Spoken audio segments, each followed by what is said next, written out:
Saving Delta, the whale who thanked her rescuers. In December 2005, the cold Pacific waters off San Francisco became the stage for one of the most extraordinary rescues in marine history. A humpback whale, later nicknamed Delta by the public and media, was found near the Farallon Islands, a cluster of rocky peaks that rise from the ocean about 30 miles west of the Golden Gate. The islands are part of a protected marine sanctuary, home to seabirds, great white sharks, and migrating whales. But Delta was in trouble. She had become hopelessly tangled in crab pot lines, heavy ropes as thick as a human wrist, that cut deep into her flesh. The ropes wrapped around her body, knotted across her mouth, and tethered her tail like anchors. Weighed down by hundreds of pounds of gear, she could barely swim or dive. Without help, she would have suffocated or starved within days. The call for help. On Sunday, December 11th, a crab fisherman spotted the struggling whale about 18 miles offshore. Realizing the seriousness of her condition, he radioed for help. His alert reached the Marine Mammal Center in Sausalito, which quickly assembled a rescue team. The effort soon expanded. Along with the Marine Mammal Center, the Cordell Bank National Marine Sanctuary, and the California Department of Fish and Game also took part in monitoring and coordinating the rescue. Their combined action set the stage for one of the most daring marine rescues ever attempted. A team of 9 rescuers were deployed, 6 scuba divers, and 3 staff members from the Marine Mammal Center. They carried with them both courage and specialized equipment. Instead of relying only on short knives, they also used long-handled, specially designed whale-safe knives. These tools allowed them to work at a safer distance, cutting ropes while reducing the risk of being struck by the whale's massive flukes. The dangers were immense. A single slap from Delta's tail could have killed a diver instantly. And yet, the team knew they had no choice but to try. Cutting away the chains. As the divers entered the water, Delta did something remarkable. She remained calm. Instead of thrashing in panic, she seemed to sense that the humans were trying to help her. For hours, the divers worked in tense concentration. They sliced through the nylon cords one by one, careful not to injure her skin. The job was grueling. The ropes were thick, wet, and pulled tight like steel bands. The divers moved with the precision of surgeons, circling Delta's 50-ton body again and again. Slowly, the bonds loosened. Finally, late in the afternoon, the last cord fell away. Delta was free. A whale's response. What happened next stunned everyone. Instead of swimming off immediately, Delta began moving in wide, graceful circles. Then she returned, approaching each diver one by one. She nudged them gently with her head and flippers, pausing, as though to acknowledge each rescuer personally. James Mosquito, one of the divers, later said, "It felt like she was thanking us. She knew she was free and that we had helped her. She stopped about a foot away from me, pushed me around a little bit, and seemed to play." For Mosquito, and for many who heard the story, the encounter was unforgettable. Gratitude or instinct? The idea of a whale thanking humans captured hearts around the world. Newspapers and television reports spread the story quickly, and people were moved by the thought of a creature showing gratitude. But scientists have offered a more cautious view. Ethologists, scientists who study animal behavior, suggest that Delta's actions may have been expressions of curiosity, relief from stress, or normal whale social behavior rather than a conscious act of gratitude. While whales are intelligent and social animals, their emotions and intentions are difficult to interpret through a human lens. Yet the debate does not weaken the story's power. Whether Delta was truly saying thank you, or simply celebrating her newfound freedom, the divers felt a connection they could not deny. The aftermath. After the rescue, Delta was identified by researchers through her unique tail fluke pattern, a natural fingerprint for humpback whales. She was confirmed to be a healthy adult female, and was later seen alive and well in the years that followed. For the rescuers, this was the ultimate reward, knowing that their risk had given Delta a second chance at life.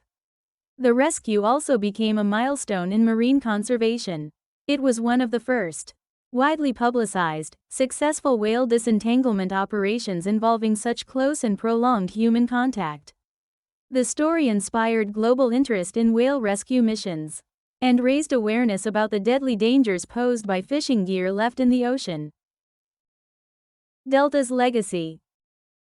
Delta's rescue left more than a memory, it left a legacy. It highlighted the ongoing problem of marine animals entangled in fishing lines and nets, a crisis that kills thousands every year. It also showed the extraordinary results possible when fishermen, scientists, and volunteers come together with courage and compassion.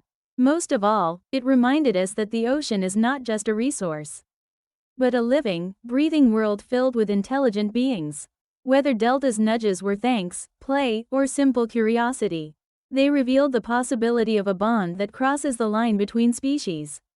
As the sun set over the Farallon Islands that December day, Delta swam into the deep, free at last. For the divers, the memory would never fade. And for the world, the story of a whale who might have said thank you still echoes across the sea. It's time to study new words in context. 1. Cluster. Definition. A cluster is a group of things that are close together, often forming a small collection or bunch. Example, the Farallon Islands are a cluster of rocky peaks rising from the Pacific Ocean. 2. Tethered. Definition. Tethered means tied or fastened to something with a rope, chain, or cord limiting movement. Example, the whale was tethered by thick crab pot lines that bound her tail. 3. Flukes. Definition. Flukes are the two broad, flat parts of a whale's tail that it uses to swim and dive. Example, with a single swing of her flukes, the whale could have knocked a diver unconscious. 4. Thrashing. Definition. Thrashing means moving or swinging violently, often in a struggle. Example, the whale avoided thrashing, which allowed the divers to work safely around her. 5. Grueling. Definition.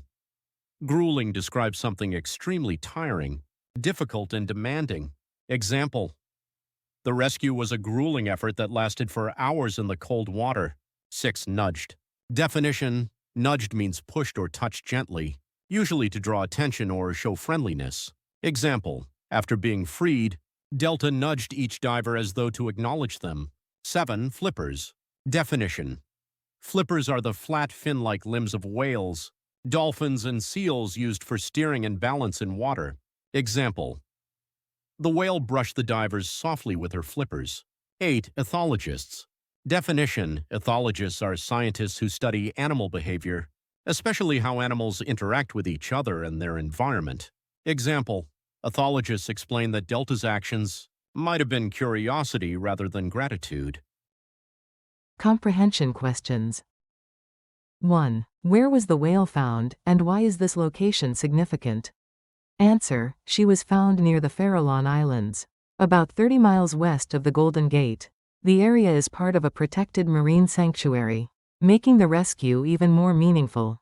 2. What nickname did the public and media later give to the whale? Answer. The whale was nicknamed Delta. 3. How was Delta entangled, and what dangers did this pose to her survival? Answer. She was wrapped in crab pot lines, heavy ropes as thick as a wrist, which bound her mouth, body, and tail. The entanglement prevented her from swimming or diving properly, putting her at risk of drowning or starving. 4. Which organizations were involved in the rescue effort? Answer. The Marine Mammal Center in Sausalito led the rescue, with support from the Cordell Bank National Marine Sanctuary and the California Department of Fish and Game. 5. How many people made up the rescue team, and what roles did they play? Answer. 9 people took part, 6 scuba divers who entered the water and 3 Marine Mammal Center staff members who supported the mission.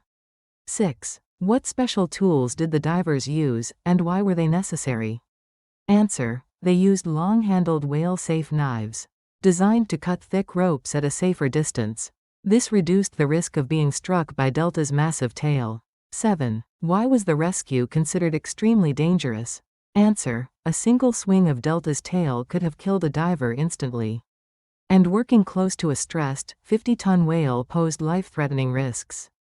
8. What did Delta do immediately after she was freed?